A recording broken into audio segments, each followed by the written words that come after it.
Bueno, una vez más, gracias, doctor Sam, por estar aquí con nosotros para compartirnos algo sobre el material del libro que se ha traducido recientemente al español, Dios sin pasiones, que el Ministerio de Legado Bautista Confesional ha podido traducir.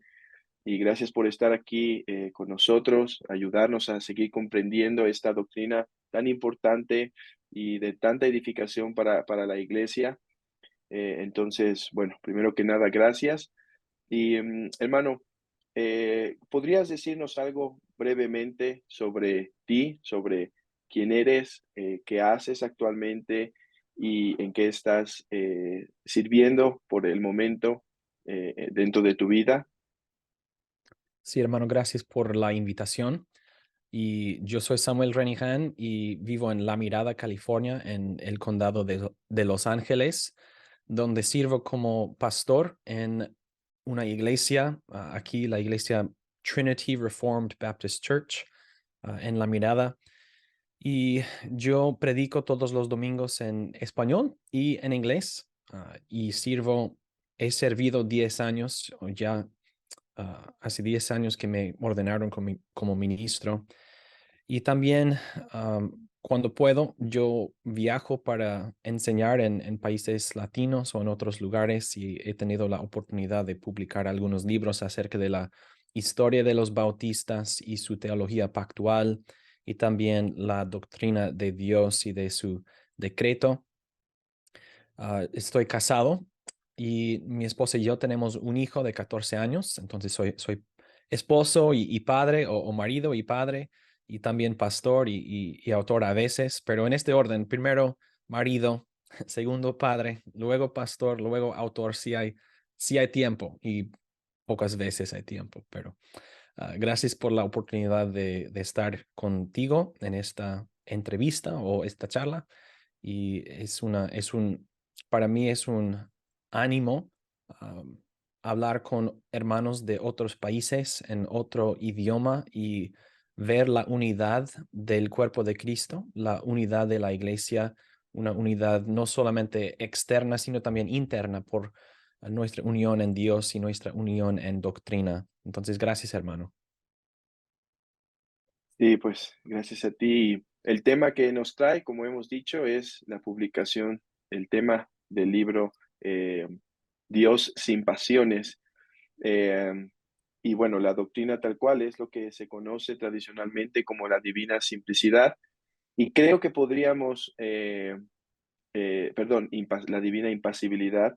Y creo que podríamos comenzar con una breve definición, hermano, para aquellos que quizá es la primera vez que escuchan este término, como cuando escucharon quizá por primera vez tulip, ¿qué es eso?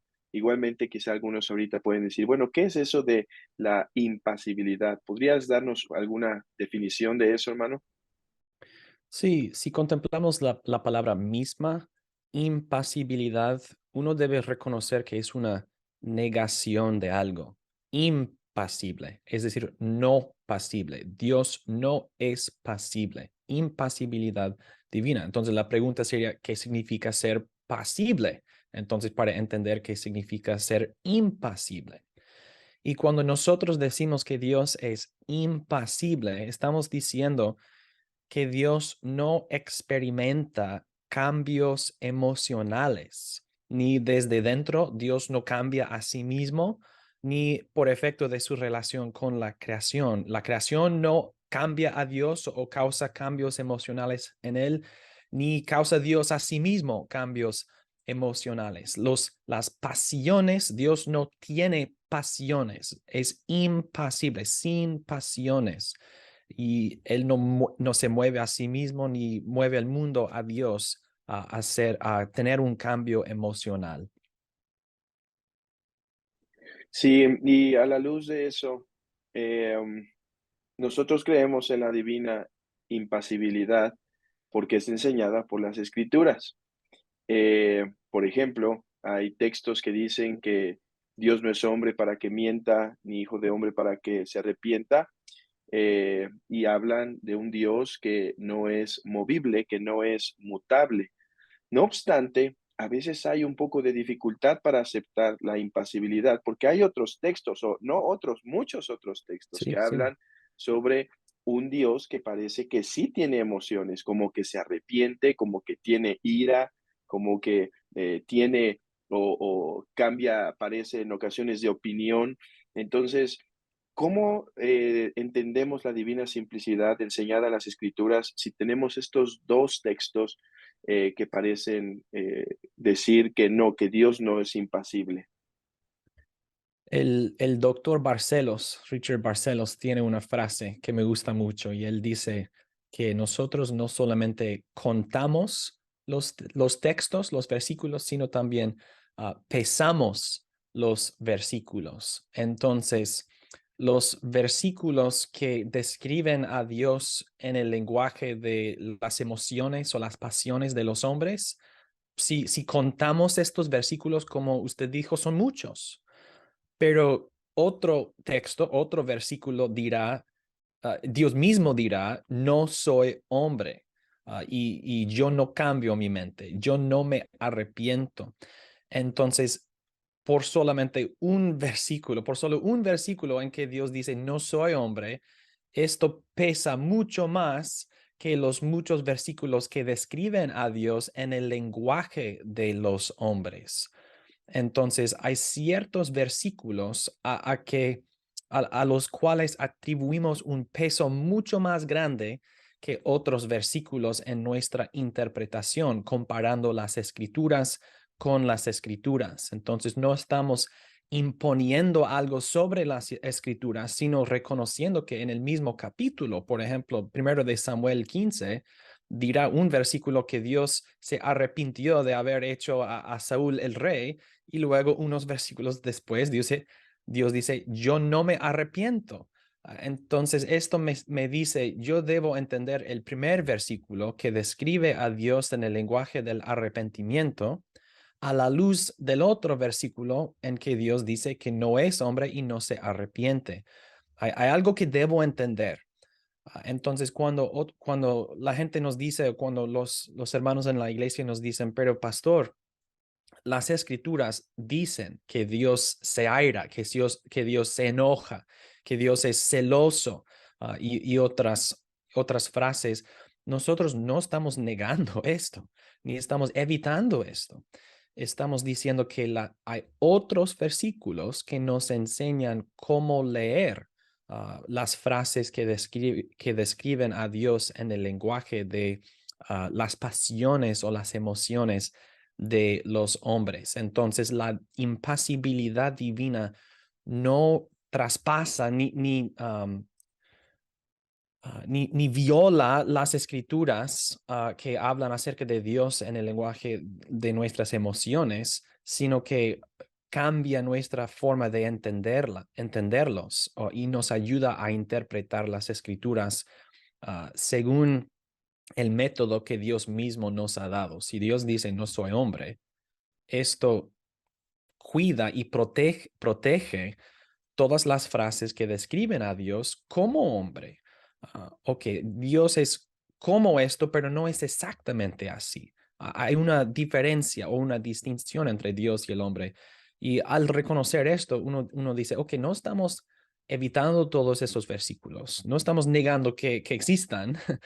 No, estamos interpretando estos versículos de una forma que no iguala a Dios y el hombre, que Dios es Dios y el hombre, pero hay un lenguaje que está describiendo a Dios um,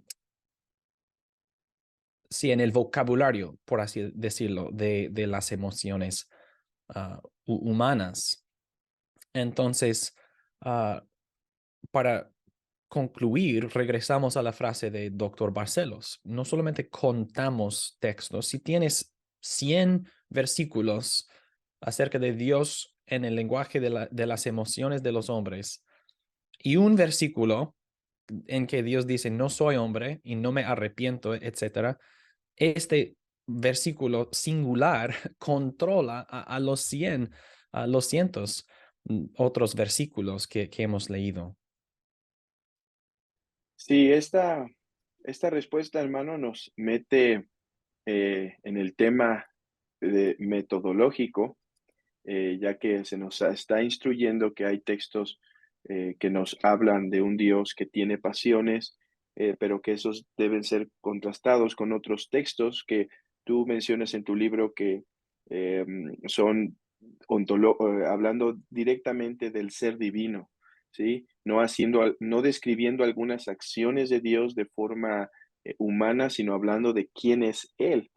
¿Hay algunos otras cosas que deberíamos tener en cuenta cuando interpretamos la Biblia y entender, para poder entender correctamente em, el tema de si Dios tiene pasiones o no? Sí, usted mencionó que los textos que describen el ser de Dios son más fundamentales que los textos que describen las acciones de Dios. Si Dios dice, yo soy el que soy, si Dios dice, yo no cambio y por lo tanto ustedes, hijos de Jacobo, no son destruidos. Si las escrituras dicen que con Dios no hay ni una sombra de cambios en él, ni una variación, ni una sombra de oscuridad parcial y oscuridad completa. No, Dios no tiene grados de variación. Dios es quien es. Yo soy el que soy. Y Dios no cambia. Entonces, si las pasiones son cambios, entonces no pueden ser en Dios. Debemos entender estos versículos de otra forma. Y nosotros hacemos esto naturalmente o automáticamente cuando las escrituras hablan acerca de Dios en forma física, los brazos de Dios, el rostro de Dios y otras figuras o metáforas que describen a Dios en forma física. Los lectores de las escrituras, los cristianos, lean acerca del brazo de Dios y saben, pues yo sé que Dios no tiene brazo, pero esto comunica la fuerza de Dios, su omnipotencia, etcétera. Entonces, saben, las escrituras no están mintiendo. Esto no es un versículo vacío, sin significado. Es una metáfora para la fuerza de Dios. Debemos hacer lo mismo con los versículos que describen a Dios, no solamente en términos de nuestra forma física, sino también la vida emocional del hombre. Ok, esto describe algo verdadero en Dios pero en el lenguaje de los seres humanos.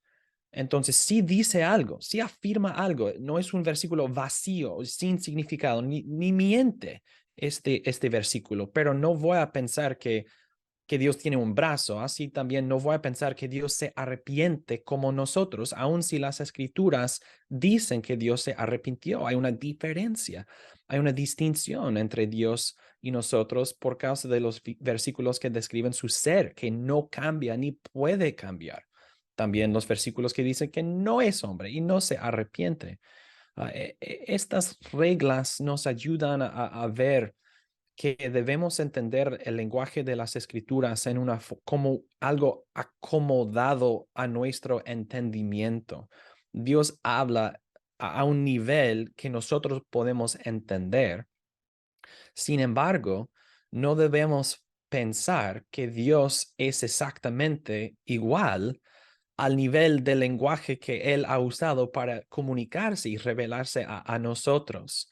Entonces, Dios es una condescensión, es una acomodación de Dios, de parte de Dios, cuando Él habla a nosotros en un lenguaje que podemos entender, pero Dios mismo no es reducido al nivel de su lenguaje.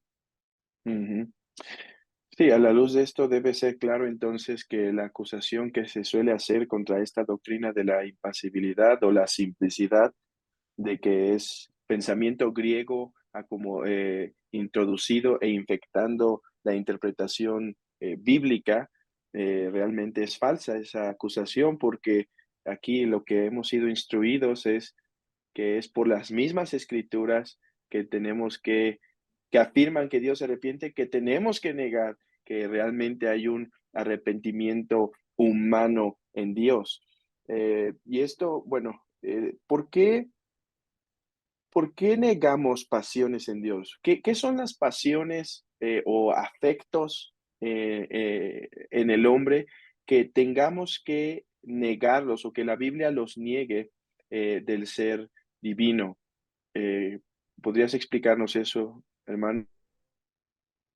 Sí, hermano, y la definición de las pasiones o los afectos es de mucha importancia en entender esta doctrina y enseñar esta doctrina. Y un versículo que me gusta usar para demostrar la definición es Efesios capítulo 2, versículo 3, cuando Pablo dice que nosotros vivimos en otro tiempo en los deseos de nuestra carne, haciendo la voluntad de la carne y de los pensamientos. Um, y nosotros vemos en este versículo que la carne y la mente, o el cuerpo y el alma del hombre, tiene deseos, tiene apetitos. Y nosotros somos, por estos apetitos, somos inclinados a ciertas cosas. Somos atraídos a lo que nosotros percibimos como bueno, algo bueno, y somos repulsados por lo que percibimos como malo. Y cuando una persona se mueve hacia lo bueno que percibe o lejos de lo malo que percibe, esos son movimientos, esos son apetitos que nos inclinan a mover hacia el bien y huir del mal, según nuestra percepción. Y estas son pasiones. Pasiones son esos movimientos del cuerpo o del alma. Entonces, si tengo hambre y como, esto es una pasión. Yo he sido movido a comer por un apetito físico, apetito, perdón, del cuerpo. Si tú me ofendes, mi corazón o mi alma, mi vida uh, espiritual, yo voy a estar enojado, ofendido, que no es algo de mi cuerpo necesariamente, sino de mi alma. Y tú me has movido a la ira o al enojo o a ser ofendido en mi alma. Esto sería un movimiento de parte de mí, un movimiento hacia el estado, la condición de estar enojado o airado. Tú me has movido. Mi cuerpo tiene deseos, mi alma tiene deseos, y Pablo dice que antes de la regeneración nosotros obedecíamos los deseos de la carne. Si lo quiero, lo hago.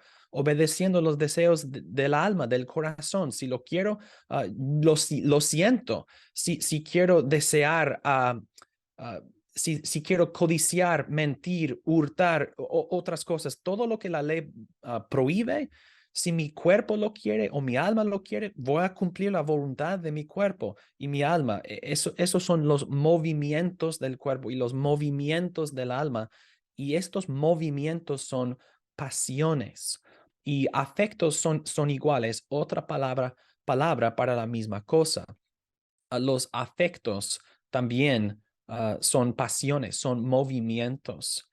Entonces, cuando nosotros decimos que Dios es sin pasiones, estamos diciendo que no hay nada que puede mover a Dios para causar un cambio en él. No hay nada, Dios no tiene apetitos que necesitan ser satisfechos y Dios es atraído a cumplir y satisfacerse con alguna cosa afuera de él. No, nada de eso. Dios es bendito para siempre, feliz, eternamente feliz en sí mismo. Si la creación existe o no, Dios no tiene apetitos o deseos o una voluntad que necesita cumplir para satisfacerse, etcétera. Entonces, Dios sin pasiones significa que Dios no puede ser movido al amor. Dios no puede ser movido a otro estado emocional, otra condición emocional. Ni tiene cuerpo, entonces no tiene apetitos físicos tampoco. Pablo dice que nosotros en otro tiempo hacíamos la voluntad de la carne y de los pensamientos. Dios no es así. Dios no cumple la voluntad de una parte de él. Dios no tiene partes. No tiene una parte que quiere esto y Dios hará la voluntad de algo dentro de él. Dios es purísimo. Dios es simple, sin composición alguna e inmutable. Entonces la impasibilidad es la conclusión no solamente de las escrituras, pero concuerda con la teología sistemática en la doctrina de Dios que habla acerca de la simplicidad de Dios. No hay partes en él, no hay, ¿cuál es la palabra? No, Dios no tiene, está bien, no puedo recordar. uh, la palabra está como aquí, pero no puedo captarlo. Está bien. Dios no tiene partes y Dios no puede ser movido por otra persona y Dios no se mueve hacia el bien. Dios no huye del mal como si fuera, como si la creación pudiera mover a Dios o algo dentro de Dios está moviéndose. Entonces, es necesario que neguemos pasiones en Dios, porque si afirmamos pasiones en Dios, estamos diciendo que Dios es movible, pero más que esto, que Dios es susceptible a las fuerzas de sus criaturas, que lo que Dios ha creado puede ejercer una fuerza contra Dios o sobre Dios y mover a Dios y causar cambios en Dios, que esto automáticamente y rápidamente destruye todo el sistema de la doctrina de Dios y la perfección de Dios. Dios no puede ser perfecto si Dios es susceptible a nuestras influencias que mueven a Dios y causan cambios en Dios. ¿Cómo puede Dios ser bendito para siempre si nosotros podemos manchar su bienaventuranza? Si nosotros podemos entristecer a Dios, si nosotros podemos en alguna manera disminuir la bienaventuranza de Dios por nuestros pecados.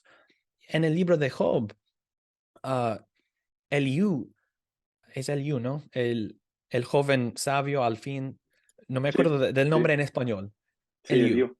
Eliú dice a los amigos de Job y a Job que tus pecados y tu justicia, estas cosas no afectan a Dios, afectan a los hombres como tú. Nuestra justicia no causa que Dios dice, yo tengo que retribuir algo, yo tengo que ah,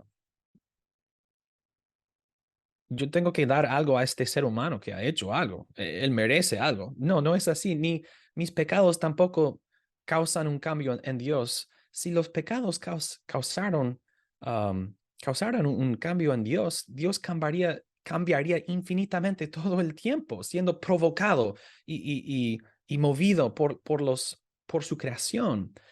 Entonces, las pasiones, no negamos que haya pasiones en Dios porque son pecaminosas necesariamente. Las pasiones no son necesariamente pecaminosas. No es pecado tener hambre, no es pecado estar enojado por una causa justa. Podemos enojarnos sin pecado, aunque no lo hacemos bien. Entonces, las pasiones no son pecaminosas necesariamente. Esto no es la razón por la cual negamos pasiones en Dios. Negamos pasiones en Dios por la perfección de Dios. Las pasiones son de las criaturas, son movimientos, son mociones o emociones de las criaturas que son susceptibles a las influencias y las provocaciones y las fuerzas de otras personas. Y por eso no son necesariamente pecaminosas las pasiones, pero sí son imperfectas, son movimientos, son estados de ser o condiciones en nosotros. Y si fuera así en Dios, Dios sería cambiado infinitamente por las infinitas causas que existen en este universo que Dios ha creado.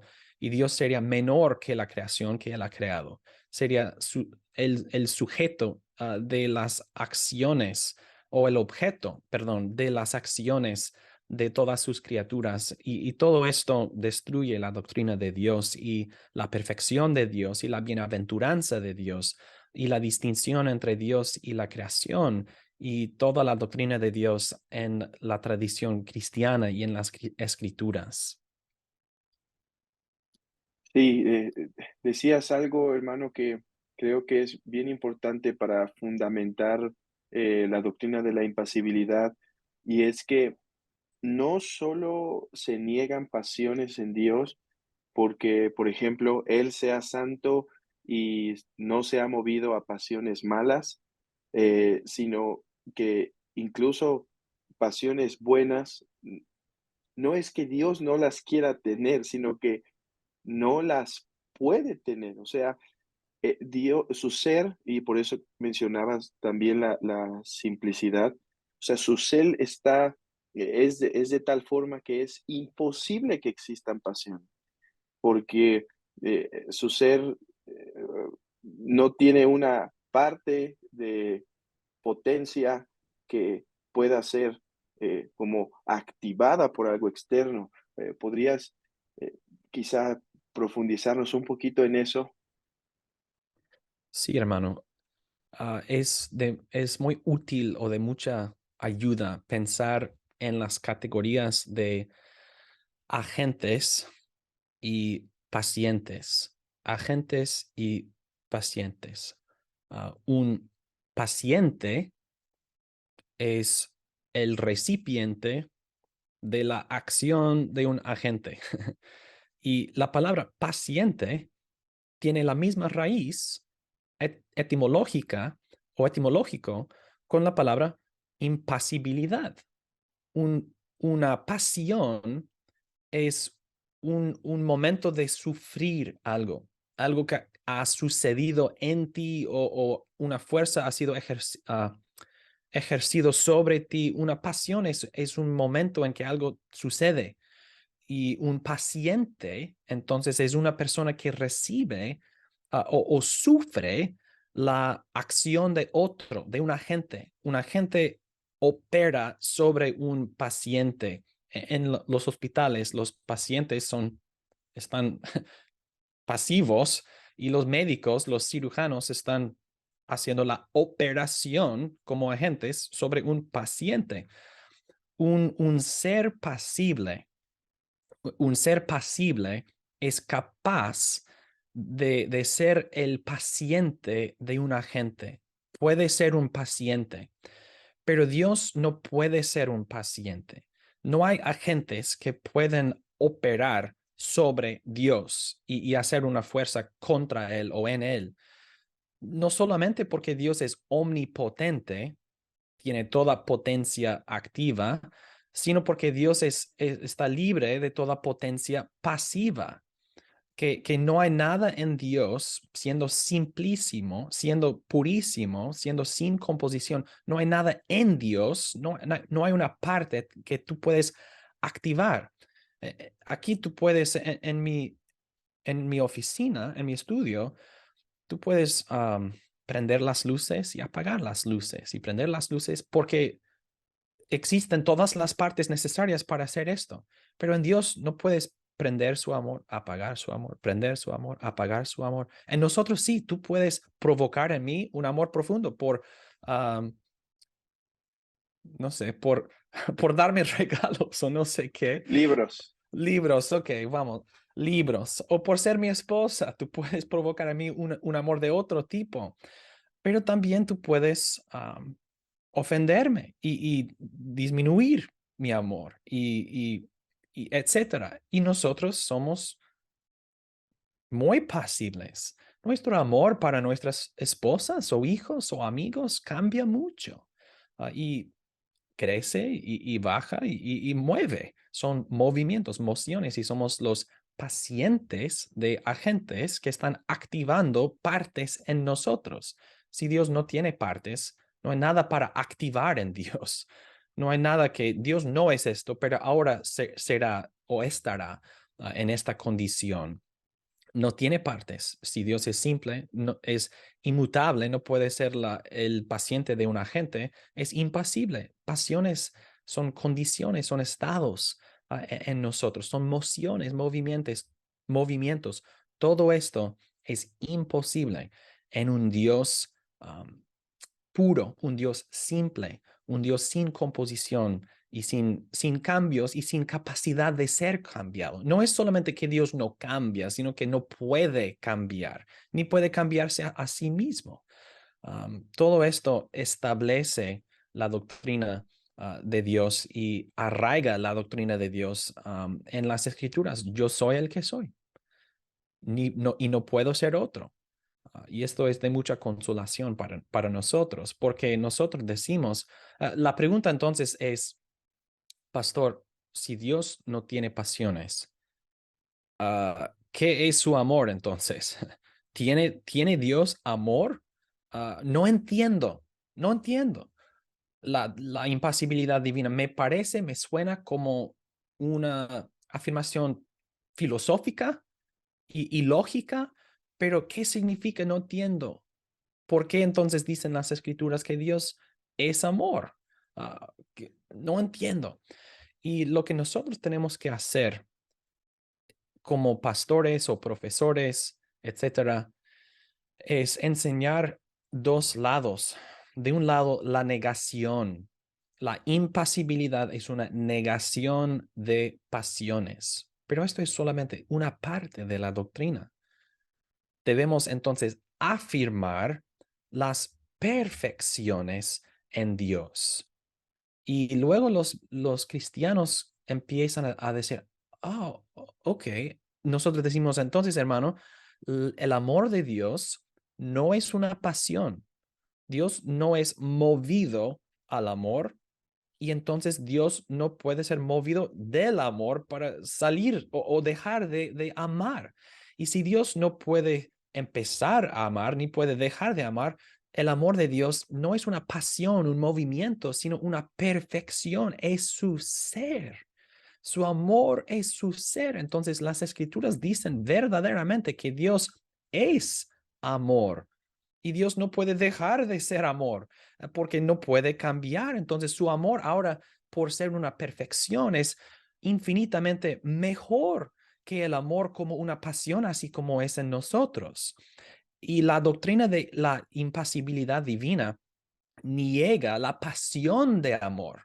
Pero entonces, habiendo limpiado la doctrina de Dios de la idea que Dios tiene amor como una pasión, vemos más claramente y brillantemente el amor de Dios como una perfección, su ser es quien es y no puede ser otro. Y esto aclara mucho la doctrina en Dios y nos ayuda a entonces leer nuestras escrituras y entenderlas. Ok, cuando dice que Dios es amor, o que Dios ama. Esto no es una metáfora vacía que no tiene significado. Su amor es amor perfecto, no es una pasión, no es un movimiento en él. Y esto es como la luz es prendida en la mente del cristiano. Oh, ahora quiero afirmar la doctrina de la impasibilidad divina. Cuando hablaste acerca de la impasibilidad divina solamente desde la perspectiva de la negación, no quiero afirmarla porque Dios parece una piedra que no es nada. Pero ahora veo que el amor de Dios es perfecto y mejor que mi amor. Y veo por contraste el amor perfecto de Dios. Mi amor crece y baja y todo, pero no en Dios. Dios es amor y esto es una consolación profunda para el cristiano. Sí, recuerdo haber intentado usar la ilustración para explicar un poquito esto, decir, el amor de Dios, al no ser una emoción, está actualizado a su máxima potencia siempre. Es como si una turbina de avión siempre está, o sea, no es que va a crecer, ya está a su máxima potencia. Y, hermano, a la luz de eso, ¿podrías mencionarnos, ya has mencionado algunas, pero algunas diferencias entonces entre el amor y la ira del hombre y el amor y la ira de Dios, para seguir asentando esto en nuestros corazones, que es de mucha consolación? Sí, la verdad es que podríamos enumerar muchas pasiones y en cada uno decir cómo es que esto está en Dios o cuál es la relación entre esta pasión y Dios, y cada uno es distinto. Entonces, el amor es necesario entonces definir el amor. El amor, si pensamos que el amor es solamente un sentimiento de atracción o no sé qué, no estamos hablando de esto. El amor es, o amar es bendecir. Amar es hacer lo bueno para el otro, bendecir al otro. Entonces, cuando decimos que Dios es amor, significa que Dios, toda buena dádiva es de Él, que Dios reparte bendiciones sobre sus criaturas, que Dios bendice a sus criaturas. Todo lo que sale de Dios es bueno, y Dios bendice a todas sus criaturas. Por eso podemos decir que Dios ama a todo el mundo, porque Dios bendice a todo el mundo con el sol, con la lluvia, con la creación, con muchas cosas buenas. Y todas las cosas buenas que todo el mundo están recibiendo de parte de Dios, decimos, esto es el amor de Dios a todo el mundo. Ahora bien, hay otras bendiciones que Dios reparte a los elegidos, la salvación en Jesucristo, que es un amor especial para Cristo y para los elegidos en Él. Pero Dios es amor, Dios bendice a todas sus criaturas. Y por eso vemos que Dios siempre es así. Nosotros no nos acercamos a Dios y Dios ha dejado de ser amor algún día, y Dios siempre bendice a sus criaturas. La ira es un caso distinto, es un caso diferente, porque ¿qué es la ira? En nosotros, la ira es una pasión, una provocación en que queremos vengarnos o vengar a otro por injusticia. Uh, si tú me ofendes, yo me enojo, y ahora mi ira, habiendo sido provocado o provocada, yo quiero vengarme y retribuir o responder con algún tipo de venganza. Y por eso la ira del hombre no practica la justicia de Dios, porque no nos vengamos justamente en general. En Dios es así, que nosotros estamos provocando ira en Dios. Si todo lo que hay en Dios es Dios, no hay nada en Dios sino Dios. Entonces, si Dios tiene ira, significa que en Dios eternamente, infinitamente, hay alguna, no sé, conflicto o provocación eterna. Y si decimos no hay un furor en Dios, un furor eterno en Dios, no puede ser el Dios bendito para siempre. Pero entonces el furor de Dios es provocado, eso tampoco tiene sentido. Entonces la ira de Dios es otra categoría. La ira de Dios, Dios sí tiene ira, pero en esta manera bien definida y protegida. La ira de Dios es su justicia contra los impíos. La justicia de Dios contra los impíos es su ira o su disciplina o su furor. Y los impíos que se acercan a Dios, ¿qué experimentan de Él? Juicio, condenación, justicia vengativa, la venganza de Dios contra su pecado. Esto es su justicia con relación o aplicación a un objeto malo.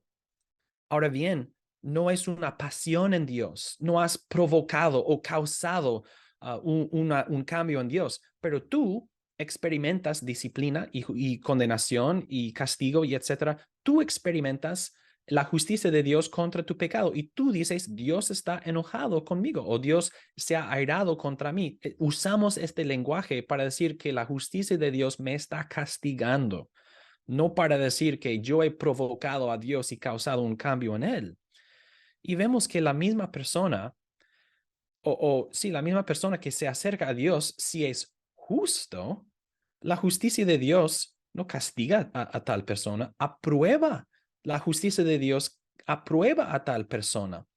Y esto no es un cambio en Dios, es un cambio en los objetos con relación a Dios. El sol causa que algunas cosas o causa distintos efectos en distintos objetos. Por ejemplo, ah, este ejemplo es de otro autor. Eh, el sol causa que las flores tienen una fragancia, Ujú. ah, Fragancia, bien. fragancia bien dulce, pero el sol causa que un cadáver huele horrible. la- el sol es igual, pero hay una diferencia en los objetos. Entonces los efectos son distintos, pero tienen la misma causa. Así también la justicia de Dios con relación a los impíos se llama ira, se llama venganza, se llama furor. Pero la justicia de Dios con relación a un objeto justo es aprobación, es um, vindicación. Pero la diferencia no es diferentes cosas en Dios o cambios en Dios, sino diferencias en los objetos y sus cambios. Entonces, si decimos que hay ira en Dios como ira, no, Dios no tiene ira, Dios no tiene furor en él, Dios es bendito para siempre. La felicidad o bienaventuranza de Dios hace que sea imposible que Dios experimente eternamente e infinitamente algún tipo de furor en él mismo. Pero las escrituras dicen que Dios está enojado con los impíos todos los días. Sí, mientras son impíos, la justicia de Dios siempre va a acusar y condenar y castigar a los impíos y Dios no cambiará. Pero en Dios no hay pasiones. Este enojo o furor o ira, hay que pensar de estas cosas según la perfección y el ser de Dios, no así como es en los hombres. Y Dios sí está enojado con los impíos todos los días, porque su justicia no cambia, porque Él no cambia. Y Dios no va a decir, pues voy a, voy a permitir que esos impíos pues escapen mi condenación, mi justicia. No, no pueden escapar. Ellos tienen que cambiar. Entonces, afirmamos que Dios está enojado con los impíos todos los días y que la venganza y la ira de Dios está contra ellos mientras permanecen en este estado, esta condición de ser impíos. Pero esto no contradice la doctrina de la impasibilidad divina. Al contrario, es respaldado por la doctrina de la impasibilidad divina que dice que la justicia de Dios no es una pasión. Tú no puedes mover a Dios de dejar de ser justo. Tú no puedes pagarle, Dios, ¿por qué no aceptas esta cantidad de dinero y me das permiso para evitar la justicia? No, no es posible. Mientras permaneces, mientras eres un impío, la justicia de Dios siempre te castigará, te acusará, te condenará, te castigará para siempre.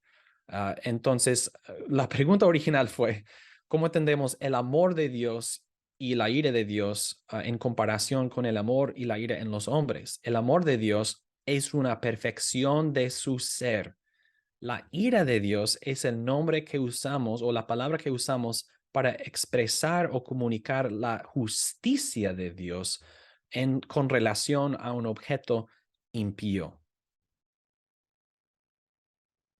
Sí, pues creo que para este tiempo eh, ya debería ser obvio para muchos por qué un Dios sin pasiones es más perfecto que un Dios con pasiones.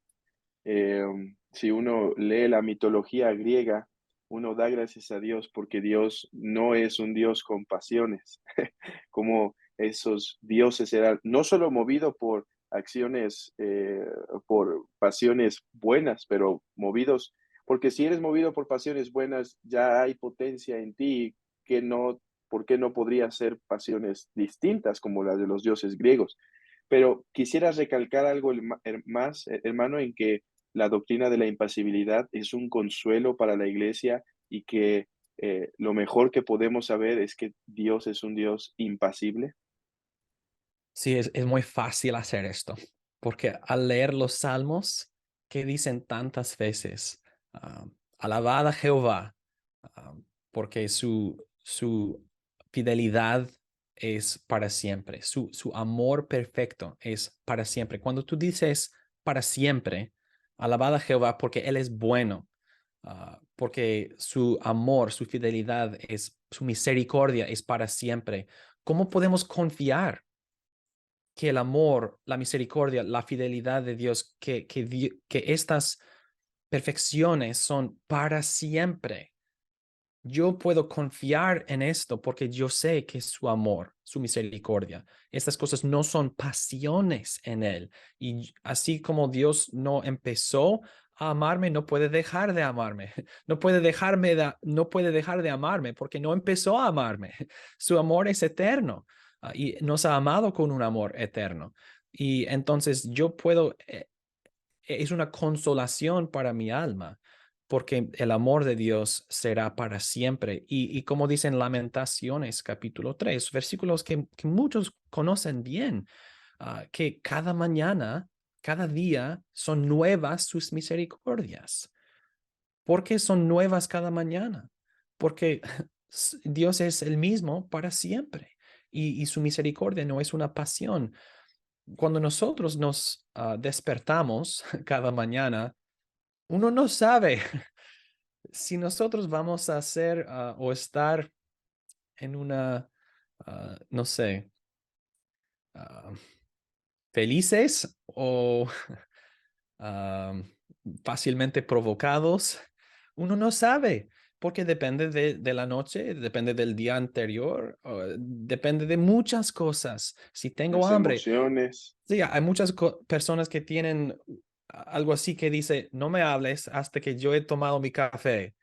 Y, y venden muchos de estos que dicen estas cosas con estas frases porque la gente son así. No me hables hasta que yo me he satisfecho a mi cuerpo, y también mi alma con el café o no sé qué. Así somos, pero no es así con Dios. Ah, Sus misericordias no decaen, dice en español. ¿Cómo puedo saber que sus misericordias no decaen? Porque el ser de Dios no decae y su misericordia es su ser, su amor es su ser. Entonces, mi Dios es un Dios de amor. Mi Dios es bueno para siempre y sus misericordias no decaen ni pueden decaer. No es posible. Si Dios deja de ser amor, Dios ha dejado de ser, que no puede ser. Gracias a Dios, gloria a Dios. Y esto nos da un fundamento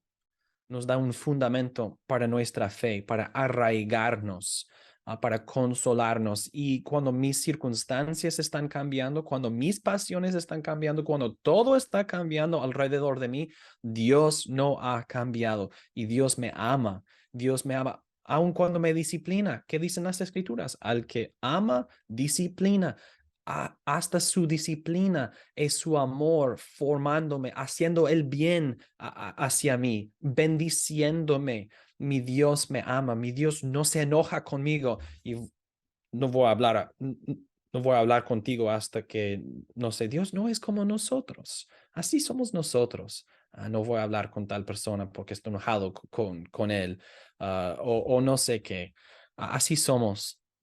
Sabemos, ¿quién puede negarlo? No es así con Dios. Me ama y me amará para siempre.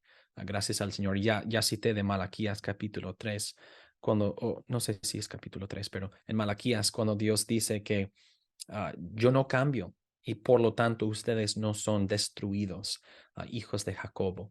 Y cuando Dios dice hijos de Jacobo, no es un nombre que, ah, no es un complemento. Dios está diciendo hijos desde mentiroso, hijos falsos, hijos infieles. Yo no cambio y por lo tanto ustedes no son destruidos. Y nosotros decimos, gloria a Dios, que su amor es para siempre. Esto es muy útil, hermano, porque así como en los Estados Unidos hoy en día hay controversias sobre estas doctrinas, si Dios es impasible, si Dios es simple, eh, también a México llegan esas doctrinas o a Latinoamérica en general y empieza a caer descrédito a estas doctrinas, pero entender que Dios no tiene pasiones, emociones o afectos, sino que tiene perfecciones y que debemos ver así el amor de Dios, su fidelidad y demás, incluso su ira es de bastante ayuda para entender que no tengo que hacer a Dios un ser emocional para que pueda ser relacional o de amor conmigo. Más bien es mejor que no sea emocional, sino que tiene una perfección que se llama amor y como todos sus otros atributos, es perfecto, inmutable y eterno. Eh, Hermano, alguien podría preguntar, no obstante, ¿y por qué la Biblia enfatiza tanto que Dios tiene pasiones? Ok, me queda claro que teológicamente no es posible, escrituralmente es sustentable que Dios no tiene pasiones, pero ¿por qué hay tantos versículos que hablan de las pasiones de Dios, por así decirlo? Yo diría, vamos a modificar, vamos a editar la pregunta misma. ¿Por qué es que las escrituras usan el lenguaje de nuestras pasiones para describir a Dios? No hablan de las pasiones de Dios, sino que toman prestado de nuestras pasiones esas palabras y este vocabulario para describir a Dios. ¿Por qué hace esto? Porque cuál idioma hablará Dios a los hombres? El idioma de los hombres. Dios habla a nosotros a un nivel que podemos entender. Y podemos entender el lenguaje de nuestras propias pasiones, pero Dios ha incluido en su palabra otros versículos para controlar nuestra forma de entender su uso de nuestras pasiones para describirse a sí mismo. Entonces, por qué es así? ¿Por qué Dios habla nuestro idioma? Y en particular para el pueblo de Dios a lo largo de la historia del mundo. Nómadas en el desierto pueden entender estas cosas, israelitas en Palestina pueden entenderlas, nosotros podemos entenderlas. Entonces, es un idioma que todos pueden entender y hablar. Y esto nos dirige a otra cosa. A veces los miembros, los cristianos me dicen, ahora no sé cómo hablar a Dios o cómo hablar acerca de Dios, en particular en oración. Y les digo, no tengan miedo de hablar a Dios o hablar de Dios conforme al lenguaje que Él ha usado para hablar de sí mismo, siempre y cuando tengamos en mente que Dios no es igual a este lenguaje, que Dios es mejor, más allá que este lenguaje. Entonces, y podemos aprender de los salmos. Si nosotros decimos, ¿hasta cuándo, Señor? No estamos diciendo, ¿cuándo cambiarás tu mente? No estamos diciendo, Dios, estás enojado conmigo y quiero apaciguarte. No, eso no es. Estamos diciendo, ¿hasta cuándo, Señor? Significa yo me sujeto a tu voluntad y pido que cumples tu voluntad en mí, etcétera. Entonces, no debemos retroceder o resistir el uso del lenguaje que Dios mismo ha usado. Dios nos ha hablado en nuestro idioma, podemos hablar nuestro propio idioma como seres humanos siempre y cuando tengamos en mente que Dios es mejor y más grande y más allá que este lenguaje mismo. No debemos, no nos quedamos mudos. Ahora ya no puedo hablar de Dios. No podemos, es mejor decir nada. No, no, no. Lean los salmos, lean las escrituras, aprendan cómo hablar a Dios y acerca de Dios, aprendan de Dios mismo. Y no tenemos que tener miedo si hablamos a Dios según la manera que Él nos ha enseñado a hablar de Él o a Él. Ujú. Dos preguntas, hermano, que nos perfilan al final de esta breve conversación y es, ¿y qué hay de Cristo? ¿Tenía pasiones o cómo debemos entender esto en él? Sí, en Hebreos dice que tenemos un sumo sacerdote que puede simpatizar con nosotros. Tenemos un sumo sacerdote que puede simpatizar con nosotros. Cristo tuvo y tiene una naturaleza humana verdadera. Y una naturaleza humana tiene pasiones. Ya dijimos, no es pecado tener pasiones. No es pecado, es simplemente la existencia, el ser de una criatura. Él tomó nuestra naturaleza con las pasiones, apetitos del cuerpo, pasiones del cuerpo. Él dijo, estoy cansado, necesito descansar. Él dijo, tengo hambre, necesitaba comer, etcétera. Tengo sed, dijo. También Jesús lloró. Él tenía las pasiones del alma. Él se enojó contra los trabajadores en el templo que estaban cambiando el dinero, etcétera. Él se enojó, él se entristeció, muchas cosas. Él mostró mucha compasión a las multitudes y a las personas que dijeron, Hijo de David, ten misericordia de mí.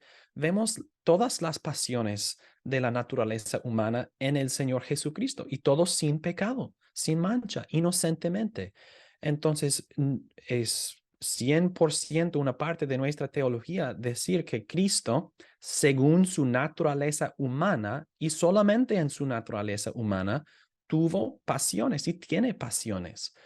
Así como nosotros decimos que la naturaleza humana o Cristo en su naturaleza humana sufrió físicamente en la cruz, su cuerpo sangraba, o sí, etcétera, pero no el ser divino, la esencia divina. Negamos que Dios sufrió físicamente porque Dios no tiene cuerpo, pero Dios el Hijo, según su naturaleza humana, sí, sangraba y murió, etcétera. Así también las pasiones de Cristo son parte de su naturaleza humana y las escrituras nos consuelan con esto, que tenemos un sumo sacerdote que entiende por experiencia lo que nosotros hemos experimentado. Él fue tentado en todo, como nosotros, pero sin pecado. Y por lo tanto, cuando pecadores débiles apelan a Jesucristo y dicen, Jesús, tú sabes cómo es ser tentado, tú fuiste tentado, pero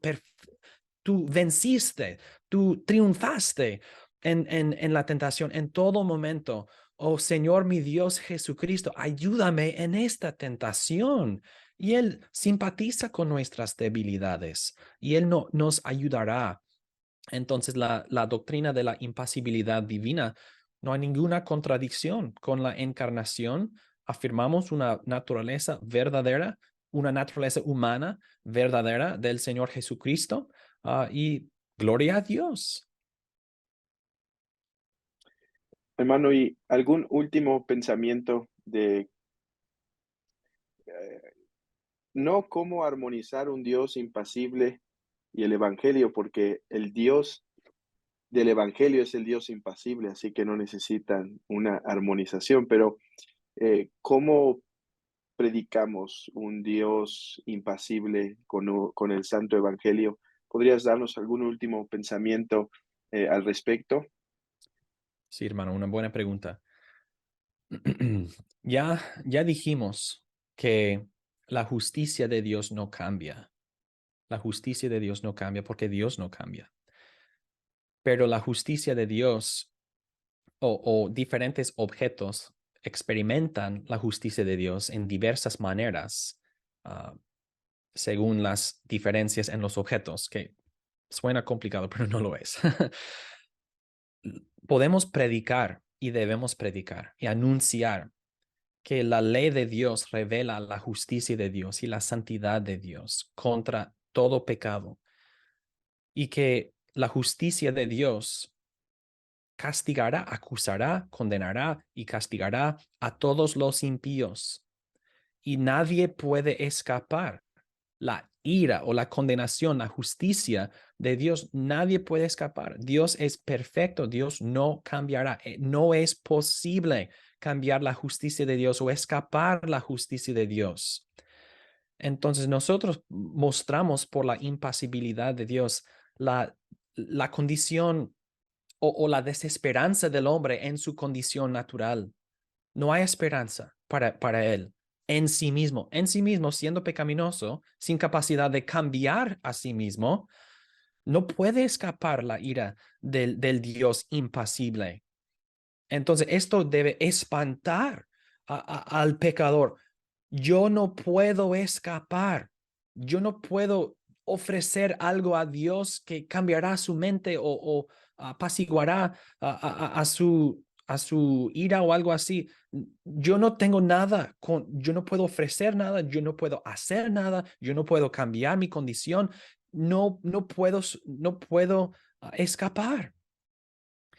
Pero nosotros entonces decimos las buenas nuevas del Evangelio es que Dios dio a su Hijo Jesucristo para morir como un sacrificio perfecto, para perdonar todos nuestros pecados y para ganar para nosotros una gloria perfecta que empieza en la regeneración. Y por la fe entonces creemos en el Señor Jesucristo. Es decir, que Dios cambia a nosotros. Y nosotros no podemos cambiarnos a nosotros, pero Dios sí puede cambiarnos por el poder del Evangelio, que es el poder de Dios para salvación. Y esto es la oferta, esto es el anuncio de las buenas noticias, las buenas nuevas en Jesucristo, que Dios ha provisto, que Dios nos ha dado. Él es la manera de escapar su justicia. Pero la verdad es que no es escapar su justicia, es escapar su justicia contra los impíos. Dios nos justifica en el Señor Jesucristo, nos hace justos. Entonces ahora en el Señor Jesucristo, perdonados y justificados con la obediencia pasiva y activa de Jesucristo, nosotros tenemos paz con Dios, somos reconciliados con Dios y nosotros nos acercamos con confianza al Dios justo. Su justicia no ha cambiado, pero ahora, siendo salvos por la gracia de Dios, la impasibilidad de Dios es una consolación para nosotros, porque sabemos que así como yo no pude cambiar su justicia contra mí como impío, tampoco puedo cambiar su justicia contra mí como creyente, como hijo de Él, porque Él me preservará, Él me guardará para que yo no cambie y Él no cambiará. Entonces la justicia de Dios ahora es una garantía de mi salvación, porque Dios me ve en el Señor Jesucristo. Y primero de Juan capítulo 3 dice que cuando nuestros corazones nos reprenden, Dios es mayor que nuestros corazones y sabe todas las cosas. Mi corazón no puede condenarme porque la justicia de Dios dice, no hay ninguna condenación para este hijo, quien es mío, porque no hay ninguna condenación para los que están en Cristo Jesús. Y yo sé que la justicia de Dios impasiblemente me aprueba, me vindica en el Señor Jesucristo. Y esto será mi condición para siempre, gracias al Señor. Entonces, la impasibilidad de Dios otra vez es un fundamento para anunciar el Evangelio. No puedes escapar la ira de Dios, su justicia contra ti, si tú no cambias, pero tú no puedes cambiar. Pero el poder de Dios sí puede cambiarte y salvarte de tus pecados. Y así, estando en el Señor Jesucristo, todas las perfecciones de Dios, su justicia, garantizan y protegen tu condición ahora y para siempre. Y el cristiano dice, "Oh, gracias al Señor, gracias a Dios, que Él me protegerá, que Él me guardará, que su justicia y su misericordia y su amor estarán conmigo para siempre. Y no tengo miedo, entonces, no tengo miedo de perder mi salvación porque Dios me preservará y Él me ha dado todos los medios para perseverar y una comunidad, la iglesia, para protegerme y restaurarme cuando ando en tinieblas. Y Dios me ha dado todo y me ayudará hasta el fin. La impasibilidad divina entonces significa que cuando predicamos el Evangelio, no decimos, Dios está errado contra ti y tú necesitas cambiar a Dios para entonces no estar airado a ti. Y por creer en el Señor Jesucristo, tú cambias a Dios, quien ya no tiene ira contra ti. No, esto no es la manera correcta para anunciar el Evangelio. No es necesario cambiar a Dios. No puedes. Es necesario que Dios nos cambie a nosotros. Hay muchas personas que piensan acerca de la propiciación así.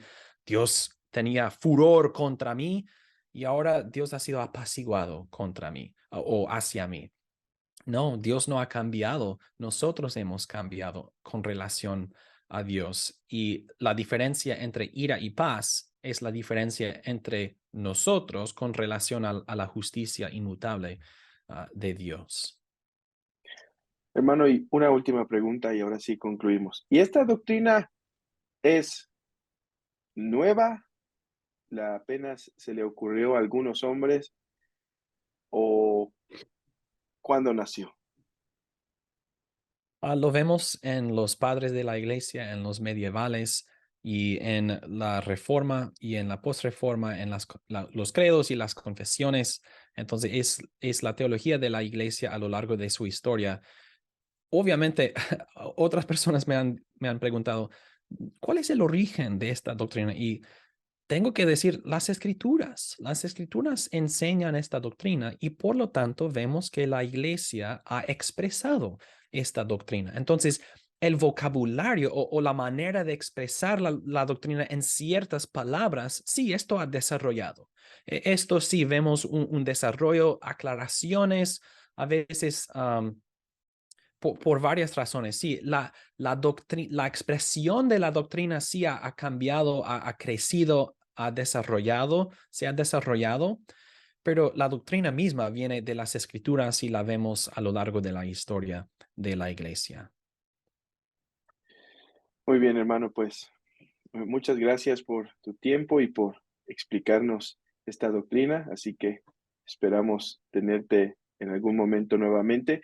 También les comento que tu libro en español de Dios y el decreto es como se llama, donde abundas no solo en la doctrina de la impasibilidad, sino en la doctrina de Dios. También está disponible en español por si algunos lo quieren conseguir, hermano. Tú tienes la última palabra para despedirte. Gracias por el tiempo, hermano Héctor, y gracias a todos los que van a escuchar.